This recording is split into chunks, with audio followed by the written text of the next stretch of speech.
Manen yang kemarin keluar-keluar soal sawit, soal tambang, nuduh perusahaan sana-sini nih, baca nih ya.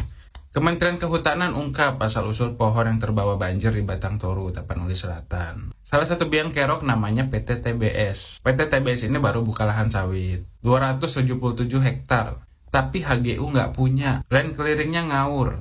Mereka nggak buat kolam penampungan, tapi langsung buat parit ke aliran sungai. Akhirnya banyak kayu gelondongan nih yang hanyut ke bawah banjir. 900-an rumah hancur di desa Garoga, Tapanuli Selatan. Perusahaan kayak gini yang harusnya dihajar, diviralkan, diserang rame-rame ya kayak begini.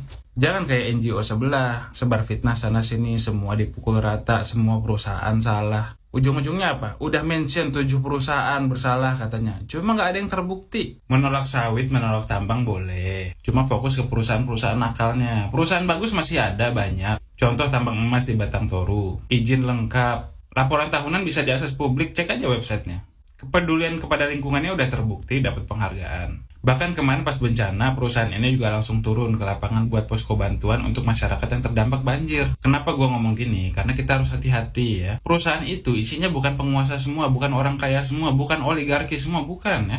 Di sana ada ribuan karyawan, masyarakat kita juga. Kalau semua diserang, dipukul rata, kita nggak hati-hati, nggak objektif, semua perusahaan tutup. Ribuan karyawan nasibnya gimana? Mereka kerja apa? Kita juga yang pusing. Ini 19 juta lapangan pekerjaan belum ada. Masa mau ada PHK besar-besaran? Nah, jadi intinya, kalau mau bicara tambang, bicara sawit ya, itu pakai data. Ini kan enggak, sekarang melebar semua, disalahin semuanya. Prabowo juga kena salah.